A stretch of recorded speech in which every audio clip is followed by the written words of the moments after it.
Romain Bayol, bonjour et bienvenue sur BlockX. Romain, tu es aujourd'hui cofondateur et CEO de Lamine, donc un incubateur Web3 dont on va parler aujourd'hui. Est-ce que tu pourrais dans un premier temps te présenter ton parcours et ton arrivée dans la blockchain, s'il te plaît? Ouais, salut Pierre. Bah, écoute, merci pour ton invitation chez BlockX. Donc, moi, effectivement, moi, c'est Romain. Donc, j'ai 36 ans, je suis lillois. J'habite dans le nord de la France, là où il fait froid, mais pas toujours. Donc, j'ai travaillé dans un premier temps dans le milieu de la santé pendant environ 8 ans. J'ai fait tout un tas de choses vraiment très intéressantes, mais j'ai vite fait le tour de cette profession. Enfin, 8 ans, c'est assez court, on va dire. J'avais plus d'adrénaline.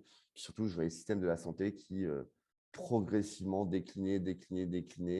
Je voyais ma qualité de prise en charge, prise en soin des patients qui n'était plus cohérente finalement avec mes valeurs humaines et mes valeurs de vie. Et par rapport à tout ça, du coup, j'ai commencé à m'intéresser un petit peu. Qu'est-ce qui se passe dans un hôpital? Comment rentre l'argent? Comment il sort? L'ingénierie financière à l'intérieur de l'hôpital. J'ai compris très vite que ça ne marchait pas bien. Donc, j'ai voulu me reconvertir dans un premier temps en tant que commercial dans le milieu de la santé, un peu sur un coup de culot, vu que à l'époque, j'étais dans une boîte dans laquelle on m'avait dit: «Mais non, Romain, tu n'as rien à faire en tant que commercial, un infirmier, tu n'as rien à faire à ce type de poste». Ce qui est drôle a posteriori, mais en tout cas, c'était une première claque que je me suis pris. Et du coup, au culot, je me suis positionné en tant que commercial santé dans une autre boîte après avoir démissionné. Ça a bien marché.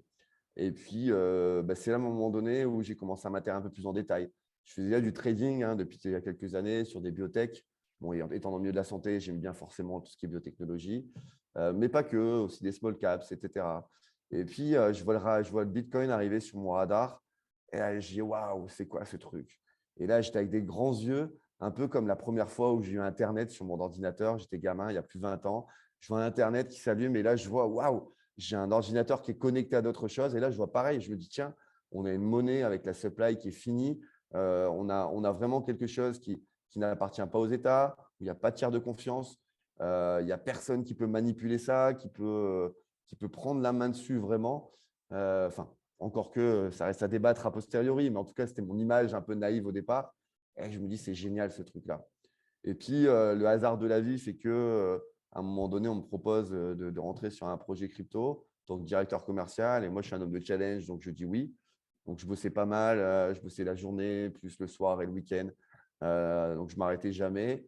Puis, à un moment donné, je décide de devenir full crypto, donc full dans le Web3, qui n'était pas encore le nom à l'époque, hein. Et puis, je me forme, hein. Je me forme à plein de choses, au gros hacking, au community building, au copywriting, à lever des fonds, comment structurer une levée de fonds, comment pitcher à des investisseurs, comment manager des équipes. Tout simplement, les besoins que j'avais à l'intérieur des startups dans lesquelles j'étais.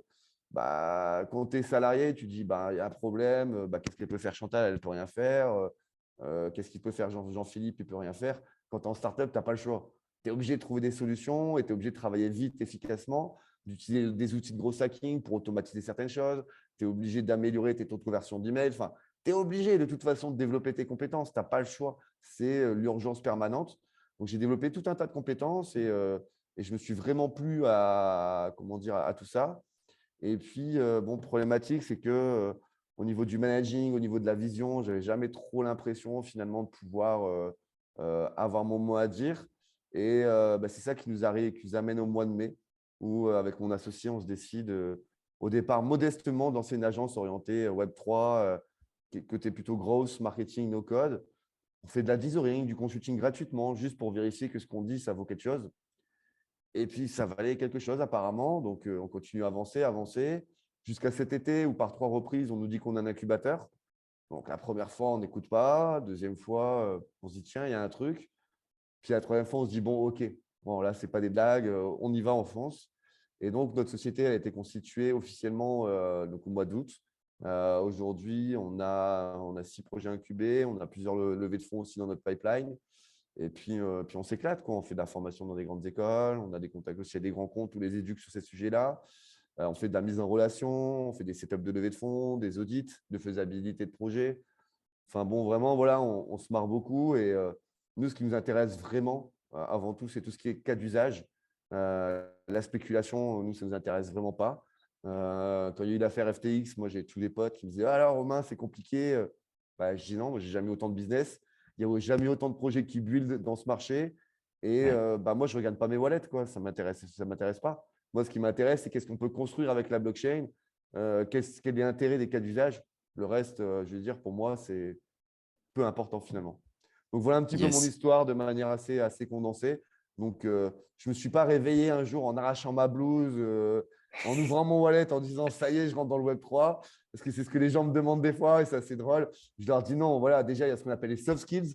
Donc tu as des compétences humaines, de curiosité ou autre. Moi, je suis un geek depuis une vingtaine d'années, donc j'ai toujours été dans les technologies, donc ce n'est pas non plus un hasard. Ça s'est fait progressivement. C'est aussi une question d'opportunité. Donc, ouais, voilà, je répète, hein, je n'ai pas arraché ma blouse d'un seul coup, un peu à la Hulk, en mode ça y est, je rentre dans le Web3, la crypto. Il y a quand même eu des étapes progressives qui se sont faites. Mais voilà, je ne renie pas du tout, bien sûr, mon parcours dans la santé. C'est pour moi très formateur et je me sers encore aujourd'hui de ce que j'ai appris dans ce milieu de la santé au quotidien, dans mes relations avec nos incubés, nos partenaires ou autres.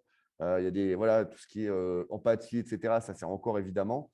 Mais voilà, c'est tout un cursus qui m'a amené pas à pas finalement vers, je pense, qui est la passion de ma vie, qui est vraiment le Web3 et la blockchain. Et là, je sais vraiment que c'est ma vocation et que c'est ce qui me plaît le plus, quoi. Yes, super. Super, super. Bah, effectivement, c'est des reconversions professionnelles assez drastiques, qu'on peut voir. Bah, c'est bien d'avoir saisi cette opportunité. C'est pas donné à tout le monde, hein, de passer le pas, donc bravo à toi.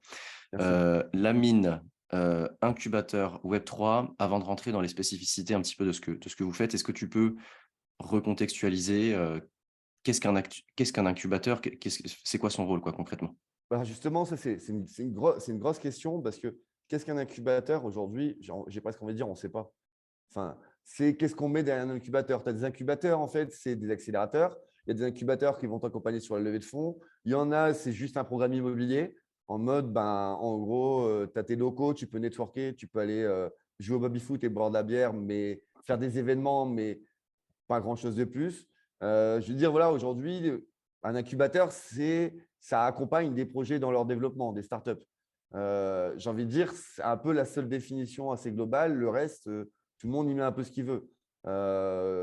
Même si, bon, il y a quand même des verticales qu'on retrouve.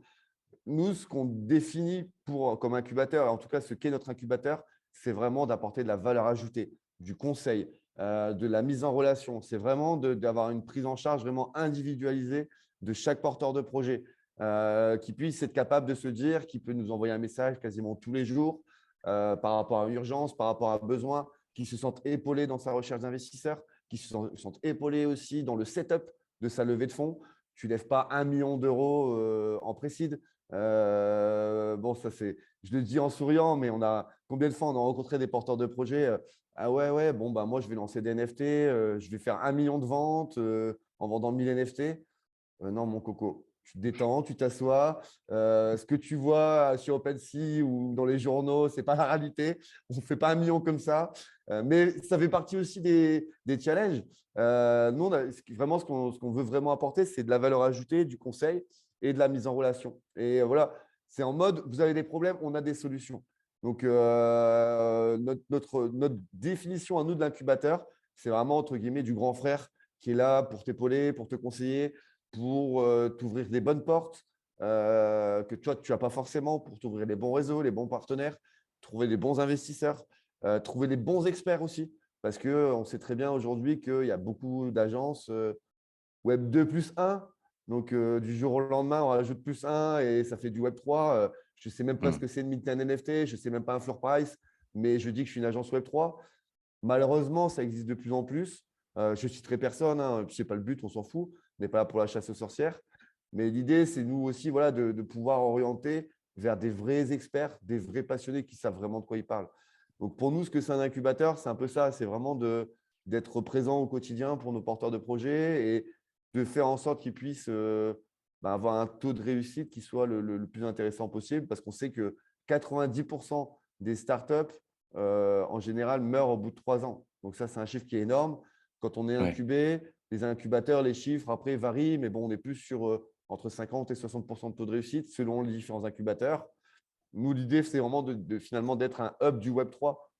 Un incubateur, oui, mais vraiment d'être un hub, de pouvoir demain former des étudiants, pouvoir être en contact avec des grands comptes, avec des leveurs de fonds, etc.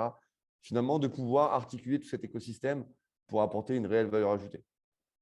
Yes, yes, yes. Aujourd'hui, les projets, ils en sont dans quelle étape de la réflexion ou, de la mise en action, quand ils viennent vous voir? Est-ce que c'est vraiment de la théorie pure? Est-ce qu'ils ont déjà construit des choses? Qui vient quoi? Bah, c'est une super question, c'est très, très pertinent parce qu'effectivement, ce qui nous différencie quand même pas mal, c'est que nous, on est capable d'accompagner des projets dès l'idéation. Mais vraiment, dès l'idée. C'est-à-dire, en gros, je me suis levé ce matin, je beurrais ma tartine, j'ai une idée complètement dingue. Allô Romain, bah, écoute, voilà, je voudrais tokeniser ça, je voudrais lancer un système de NFT avec la supply chain pour telle industrie. OK, bon, bah, déjà, on discute, on s'assoit, on se présente, on passe une heure ensemble, on voit un petit peu si c'est pertinent, si la blockchain a un intérêt, si le Web3 a un intérêt ou pas. S'il n'y a pas, bah, il n'y a pas. Et tant mieux ou tant pis, enfin, peu importe. Mais il n'y a pas intérêt à mettre tout de la blockchain partout. Nous, ce n'est pas du tout notre cheval de bataille. Au contraire, on préfère limite dire à un projet, ne mets pas de la blockchain parce que tu as d'autres technologies qui suffisent largement. Mais s'il y a de la blockchain, éventuellement, bah, pourquoi pas du coup avancer sur une sorte d'audit de faisabilité, de voir quels partenaires on a justement dans notre réseau pour mettre en place un MVP.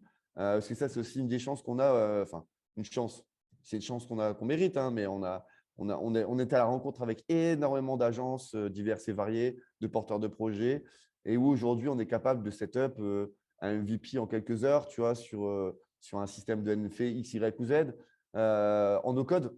Du coup, c'est vrai qu'aujourd'hui, on est en capacité finalement de trouver des solutions à des personnes qui sont déjà en idéation. Après, c'est sûr que derrière, on leur donne beaucoup de devoirs, hein, que ce soit le pitch deck, le SWOT, l'étude de marché, le prévisionnel, etc. Bon, je ne vais pas faire toute la liste, mais on leur donne du taf à ces porteurs de projets. Mais effectivement, dès l'idéation, on est déjà capable effectivement d'apporter des conseils sur le go ou no go d'un projet. Et si nécessaire, no go. En mode, bah, Ouais, écoute, ton idée, elle est ouais, bien, ouais. mais ce n'est pas réalisable ou le time to market n'est pas là. Et dans ces cas-là, ça t'évite des mois de développement potentiel pour aller te rendre compte que finalement, tu vas dans le mur. Ouais. Bah, ce qui est bien avec les incubateurs, c'est que même pendant cette période, on va dire de marché basse, il y a énormément de gens qui se focus justement sur la construction des projets et donc bah, comme tu dis, ça n'a jamais aussi mieux marché qu'aujourd'hui et tant mieux parce qu'on voit qu'il y a de plus en plus de projets qui se montent et puis moi je le vois aussi, au quotidien. C'est incroyable, hein, tout ce qui est en train de se C'est un construire, truc de malade, hein. dans l'ombre et que j'essaie aussi moi de montrer, sur BlockX donc c'est top. Les, les gens ils cherchent quoi en général? La vraie problématique dans l'accompagnement, c'est, on a besoin d'être formé sur une expertise particulière, on a besoin de trouver, des bons experts, développeurs, on a besoin d'être accompagné sur de la levée de fonds. Est-ce qu'il y a des, il y a des narratifs qui reviennent un peu dans la nécessité d'accompagnement? Ou il y a de Ça tout? peut, il y a un peu de tout, mais il y a quand même des choses qui reviennent assez régulièrement. Tout le monde cherche des fonds. Déjà, déjà, de base, tout le monde cherche de l'argent. C'est celui qui ne cherche pas des fonds, je ne sais pas comment il fait, mais tout le monde cherche de l'argent. Que ce soit en Love Modi, en Précide, en ICO, tout le monde a besoin d'argent. Pourquoi? Parce que tout le monde build. Tu l'as bien évoqué. Moi, quand on me dit Romain, ouais, c'est un beer market, je dis non, non, c'est pas un beer market, c'est un build market.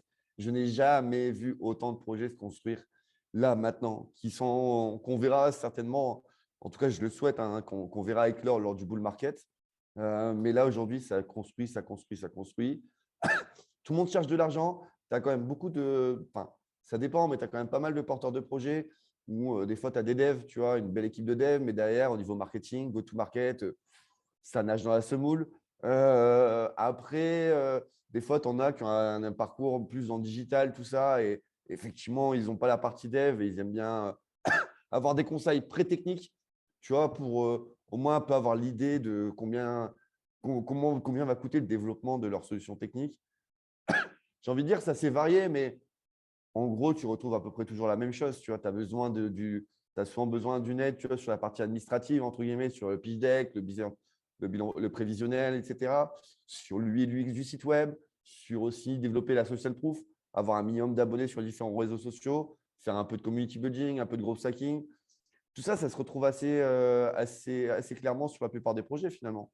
Ouais, Et ouais, j'ai envie ouais. de te dire, c'est pas dépendant du Web3, hein. Quand on sort du Oui, Web3, on se oui. rend compte que c'est exactement la même chose, hein. Et d'ailleurs, nous, voilà, c'est aussi ce qu'on dit, parce que les gens nous mettent l'étiquette du Web3, et tant mieux, parce que c'est vrai que c'est quand même notre expertise, mais qui peut le plus, peut le moins. Aujourd'hui, tu es capable d'accompagner des projets Web3, tu es capable d'accompagner des projets Web2. J'ai envie de dire, le Web3, c'est juste une surcouche, quelque part. Mais Ouais, le B.A.B.A., c'est du B.A.B.A. Hein. Un pitch deck, c'est un pitch deck. Un prévisionnel, c'est un prévisionnel. Un SWOT, c'est un SWOT. L'UX de ton suite, avec des call to action, avec une landing page, etc. C'est pareil. Le référencement Google SEO avec des backlinks pour pouvoir arriver à positionner sur des mots-clés, c'est pareil. Le community building, c'est un peu différent quand même. Tu as du discount, tu as un peu de growth, tu as un peu de viralité. Mais j'ai envie de dire, finalement, arrêtons de dire que le Web3, c'est le Web3. Le Web3, c'est juste une évolution naturelle. Mais à côté de ça, les industries, le retail, ça reste du retail. L'immobilier, ça reste de l'immobilier. Pour moi, le Web3 reste quand même une sorte de surcouche. Il n'y a pas de ouais, projet Web3 pur et dur. C'est souvent une verticale plus du Web3. Il ne faut pas oublier que une startup, c'est quoi avant tout? C'est une entreprise, hein. Comme un artisan, comme un boucher, ça doit rentrer de l'argent, ça doit payer des salaires. J'ai envie de dire, voilà, faut avant tout aussi pas oublier, restant très terre à terre, une startup, ça reste une entreprise à faire tourner, hein. On n'est pas tous en ouais. train de faire du baby-foot et boire des bières, il ne faut pas rêver, hein. Ça bosse derrière, tu fais en sorte d'aller chercher de la rentabilité, ou alors tu la projettes dans ton développement en mode, ben voilà, dans 6 mois, dans un an, dans 2 ans, on prévoit la rentabilité et du coup, on prévoit le nécessaire en termes de levée de fonds pour pouvoir y aller. Mais tout ça, c'est vraiment c'est un travail de fou, quoi. Ouais. Et il n'y a que à la condition de faire un travail de qualité derrière que tu peux avoir espéré de réussite, quoi. Yes. Aujourd'hui, là, du coup, vous êtes 2 chez Lamine avec, Éloi, c'est ça? Et Qui je toi, passe ouais. le bonjour. Heu, Demain, on te dit: «Ouais, mais on a besoin de lancer une collection NFT». Romain, comment vous faites? Il y en a aucun de vous 2 qui est dev, vous avez forcément des partenaires. Comment Ouais. ça tout comme tu dis, l'écosystème, le hub, vous êtes entouré d'énormément de partenaires qui ont leur propre expertise, pour pouvoir répondre à ces besoins-là, c'est ça? Ouais, c'est ça. C'est-à-dire qu'on a des partenaires qui peuvent être capables de faire un système de pré-mint ou de mint en no-code. On en a d'autres qui sont experts en post-mint. Tu sais, quand tu as minté ton NFT, que tu te retrouves avec un floor price qui baisse progressivement, la communauté qui s'amenuise, etc. Bon, on a un expert qui est capable de mettre tous des use cases divers et variés et directement les plugger sur ton smart contract. On a des agences de dev, on a des startups studios. Donc aujourd'hui, c'est vrai que de ce côté-là, en fait, notre avantage justement, c'est qu'on est agnostique. C'est-à-dire, on ne va pas dire, bah ouais, il faut développer parce qu'on est une agence de dev. Et en fait, tu te rends compte que tu peux très bien sortir ton MVP en 2-3 jours maxi, ton MVP de smart contract, aller voir devant les investisseurs, regardez, ça marche. Il nous faut autant de milliers d'euros, on paye les devs et derrière, ça va marcher. Bon, pourquoi aller mettre 50 000 euros ou aller 20 000 euros à payer un développeur? J'adore les développeurs, hein. D'ailleurs, salut à tous les développeurs, je vous adore. Mais des fois, pour eux, ce n'est pas toujours évident de passer sur du no-code. Le no-code a mauvaise presse, souvent chez les développeurs qui se disent ouais, mais non, le no-code, ça ne sert à rien. Je suis désolé, le no-code, ça reste très utile. D'ailleurs, j'ai vu un commentaire récemment sur une de mes publications qui dit, j'avais dit le no-code, c'est aussi l'avenir du Web3. Lui m'avait dit non, ça ne sert à rien. Ça ne sert à rien si tu bootstraps tout, si tu codes tout comme un développeur et que tu as quelqu'un, un développeur dans ton équipe. Mais si tu as, un porteur de projet qui n'est pas dev, il est quand même bien content de sortir un MVP en une semaine, sans sortir un rond, plutôt que d'aller payer un développeur 10 000 balles ou bien de diluer en part sociale avec un associé. Donc, je veux dire, il faut réfléchir à tout. Tout peut être intéressant.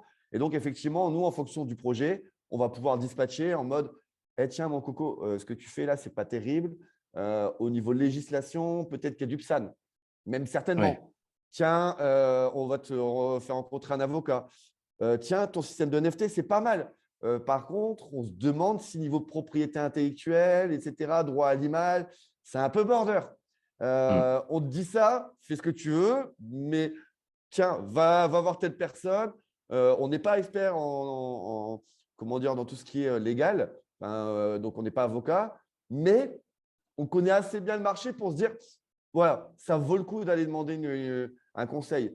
Les tokenomics, on voit, bon, bah, ah tiens, ton système de vesting, ça sent un peu mauvais. Je pense qu'à un moment donné, il va y avoir trop de relargage. Il faudrait peut-être que tu ailles voir un expert en tokenomics.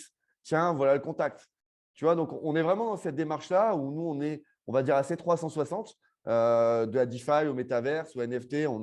Voilà, on est quand même assez large, mais on a l'humilité de se dire que bah, en fait, on est capable de détecter des potentielles problématiques sans forcément nous apporter la réponse. Alors, si on y arrive nous-mêmes, tant mieux.